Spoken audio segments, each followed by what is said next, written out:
Ha havido umas buscas em casa do ministro Mário Lino e do secretário de Estado Paulo Campos. E na altura eu tinha dito, e foi isso que expliquei à Judiciária, justamente que para descobrir que houve corrupção nas PPPs, não vale a pena sequer fazer buscas. Basta ler o Diário da República. Este tipo de cláusulas e estas fórmulas que levam a esta situação são, obviamente, só podem estar ali por fatores de corrupção. Não há outra razão para aquilo estar ali. Estes são os acordos da parceria público-privada Algarve Litoral, mantidos secretos até hoje. O Tribunal de Contas, numa auditoria aprovada em maio, denunciou que lhe foram ilegalmente sonegados, como os relativos a mais 5 parcerias público-privadas. Estes acordos não foram referenciados nesses contratos, nem sequer indicados como seus anexos. Também não foram juntos aos processos de segundo pedido de fiscalização prévia do Tribunal de Contas. Falei com uma pessoa que fazia a supervisão destes contratos a nível do Tribunal de Contas, que me disse que nem ele próprio conseguia encontrar os clausulados todos dos contratos. Porque umas coisas eram publicadas num lado, outros noutros, e adendas que eles não conseguiam. Quer dizer, que isto não é preciso ir muito mais longe para explicar que isto é estranhíssimo. Sérgio Monteiro, secretário de Estado das Obras Públicas com a tutela das parcerias público-privadas, foi administrador do Banco de Investimentos da Caixa Geral de Depósitos. Nessa qualidade, assinou estes documentos. Afirma que só soube que tinham sido escondidos do Tribunal de Contas depois de os próprios juízes o terem denunciado. Tive conhecimento formal de que esta documentação não foi levada ao Tribunal de Contas através do relatório de auditoria 15/2012. O contrato da PPP Algarve Litoral foi assinado em 20 de abril de 2009. As obras arrancaram logo, sem esperar pelo visto do Tribunal de Contas. 7 meses depois, a surpresa. 3 juízes chumbavam o contrato, argumentando com várias violações à lei e com um prejuízo para o Estado de 140 milhões de euros, entre a primeira e a segunda fase do concurso público. As Estradas de Portugal argumentou que a subida de custos foi por causa do eclodir da crise mundial, que aumentou os juros bancários, e invocou o próprio Primeiro-Ministro na inauguração da obra. Não percamos mais tempo, porque este é o momento realmente para o fazer, porque esta é a melhor forma de combater a crise. Os juízes não aceitaram os argumentos. A crise internacional não é razão justificativa para violações de lei. Foi a seguir que se iniciou um complexo processo negocial envolvendo as Estradas de Portugal, os concessionários privados e os bancos financiadores, com o objetivo de obter à segunda o visto do Tribunal de Contas. A obrigação de informar o Tribunal era das Estradas de Portugal. Almerindo Marques, presidente à época, remete a TVI para a posição da empresa em sede de contraditório. A EP esclarece de forma inequívoca que todos os encargos constam dos contratos enviados ao processo de visto. Os 9 juízes da secção de auditoria, por unanimidade, decretaram que o Tribunal de Contas foi enganado e só por isso visou 6 contratos com um prejuízo para o Estado de 705 milhões de euros. O relatório garante que se os juízes de visto tivessem conhecido os documentos agora revelados pela TVI, teriam chumbado as novas estradas, como aconteceu com o TGV. Este tribunal alerta para a falta de fundamentação legal destas compensações contingentes.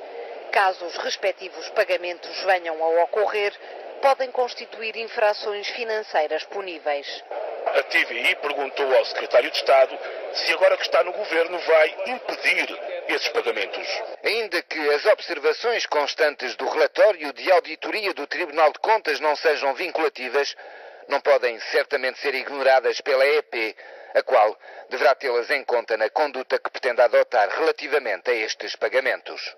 A captura destes documentos, que a TVI obteve de fonte externa ao processo, foi um dos objetivos das buscas realizadas a vários ex-governantes e atuais e antigos administradores das Estradas de Portugal. Já o revisor oficial de contas da empresa não foi alvo de buscas. Só passaram no Tribunal de Contas porque foi escondida dos juízes informação financeira relevante. Em causa estão 5 subconcessões feitas pelas Estradas de Portugal em representação do Estado, que vão custar aos contribuintes 10 mil milhões de euros. O relatório, pronto a ser aprovado, apresenta evidência no caso concreto da concessão Algarve Litoral no valor de 1.634 milhões de euros, mas refere outras 4. A autoestrada transmontana, no valor global de 1.692 milhões, a subconcessão Douro Interior, de 2.846 milhões, Baixo Alentejo, 1.996 milhões, e Litoral Oeste, com um custo global de 1.847 milhões de euros. O Tribunal de Contas começou por recusar o visto a todos estes contratos porque as propostas finais das empresas eram mais caras do que as levadas a concurso. As Estradas de Portugal voltou à carga com segundos pedidos de visto após renegociação dos contratos. Ou seja, o Estado assumiu compromissos de 10 mil milhões de euros, passando por cima do Tribunal de Contas.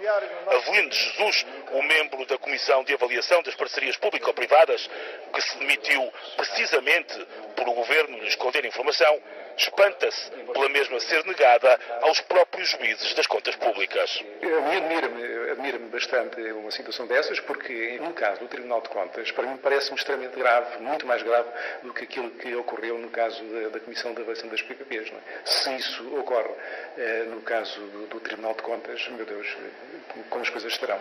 A própria empresa Estradas de Portugal está também a ser objeto de auditoria. O seu presidente cessante não foi confrontado com esta, mas rejeita ter escondido quaisquer documentos.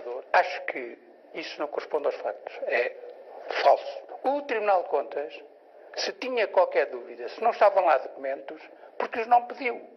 Se massacra sucessivamente as empresas, no caso concreto da EP, há uma constante confirmação disso, um verdadeiro massacre, a pedir mais papéis, mais papéis, mais papéis. Porque é que nesse caso não os pedia?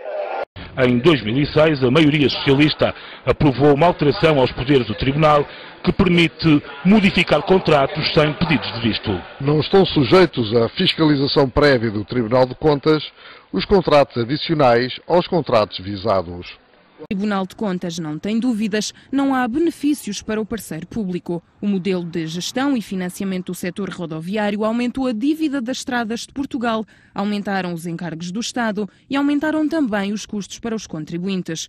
O tribunal, liderado por Guilherme Oliveira Martins, aponta a falta de transparência e garante que, com o agravamento da crise e a renegociação dos contratos, os bancos transferiram todo o risco para o Estado. Na mesma auditoria, sobre a SCUT pode ler-se que a introdução de portagens é apenas mais uma oportunidade de negócio para as concessionárias, que aproveitaram o momento da revisão para exigir compensações milionárias.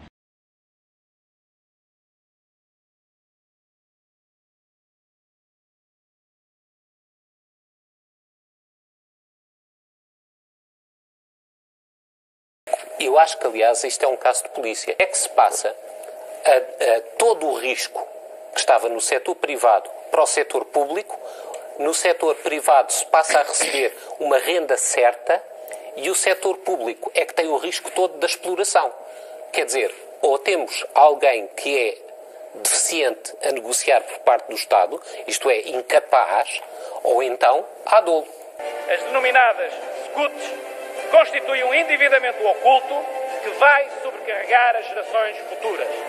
São, no fundo, juros e amortizações de dívida que aparecerão nos orçamentos dos próximos anos sem que estejam alguma vez contabilizados na dívida pública oficial. É uma medida típica de quem quer fazer a política do betão que antes tanto criticou, sem que, no entanto, saiba preparar devidamente as finanças públicas para tal. Do ponto de vista político, esta política não é séria. E não é séria porque todos nós sabemos que os próximos governos, quando tiverem as rendas de todos estes leasings, de todas estas portagens virtuais, ao nível de milhões e milhões de contos, vão ter de explicar lá fora aos portugueses que não podem fazer obra, porque estão a pagar a obra que já foi feita 5 anos antes, 4 anos antes por outros governos que não a pagaram. Isto é, mesmo do ponto de vista político, já não só do ponto de vista técnico, de uma falta de seriedade política, e isto tem de ser dito de uma vez por todas, porque não sei onde é que o país vai parar se continuarmos com esta política. As PPPs em Portugal nos últimos anos foram transformadas na maior operação de transferência de dinheiro público para a banca. através de um intermediário que se chamou Empresas de Obras Públicas. Depois encontraram-se as condições aparentemente legais que calcinassem este tipo de proposta e de projeto. Não conheço nenhum negócio que me garanta há 50 anos uma taxa de rentabilidade fixa entre 8% a 10%. Não conheço nenhum. É a história de um grande conluio, sublinho, conluio, entre alguns políticos, bancos, construtoras, consultoras e grandes gabinetes de advogados. Atravessa e está no coração do regime em que vivemos. Se levarem a investigação até ao fim, não se admirem que muita gente caia. Porque isto vai pesar durante 25, 30, 40 anos nas nossas vidas. A conta que vai cair ainda está a subir e vai atingir por ano 2.700, 2.800 milhões de euros a partir de 2014. Esta é a história de um conluio que tem coniventes e podemos citá-los.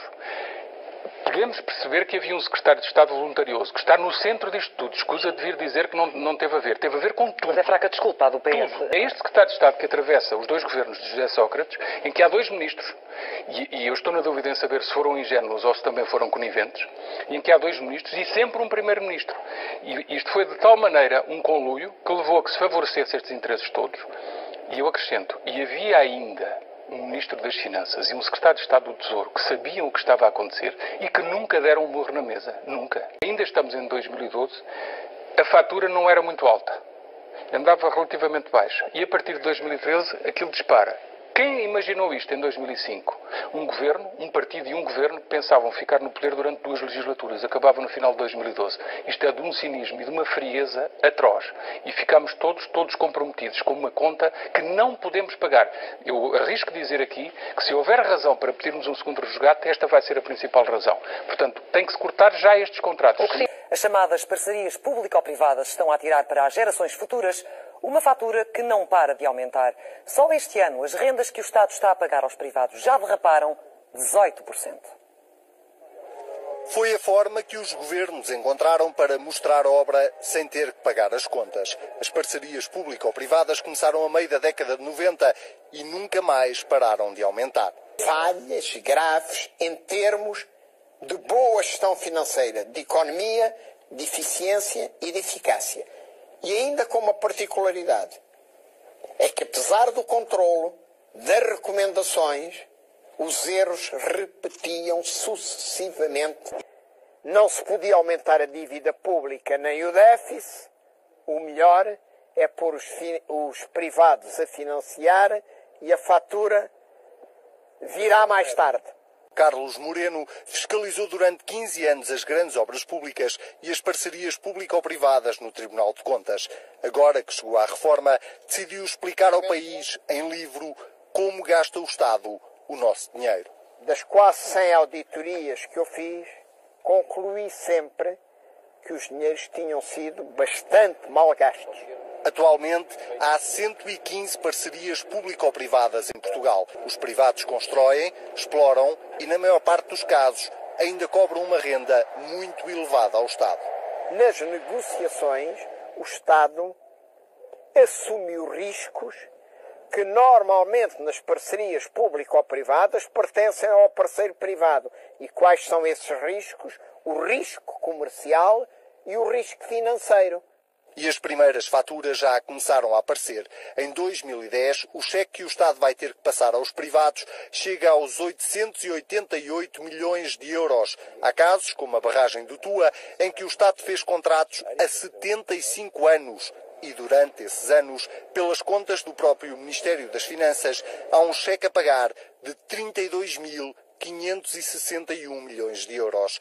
Contas por baixo, porque o Tribunal de Contas faz outras bem maiores. A empresa Estradas de Portugal tem vindo a acumular dívidas e o pior chega daqui a 4 anos. Em 2014, o cheque que a Estradas de Portugal vai ter que passar ronda os 1.700 milhões de euros, valor que se repete nos anos seguintes durante pelo menos 10 anos. Portugal é hoje o país da Europa que mais recorre às parcerias público-privadas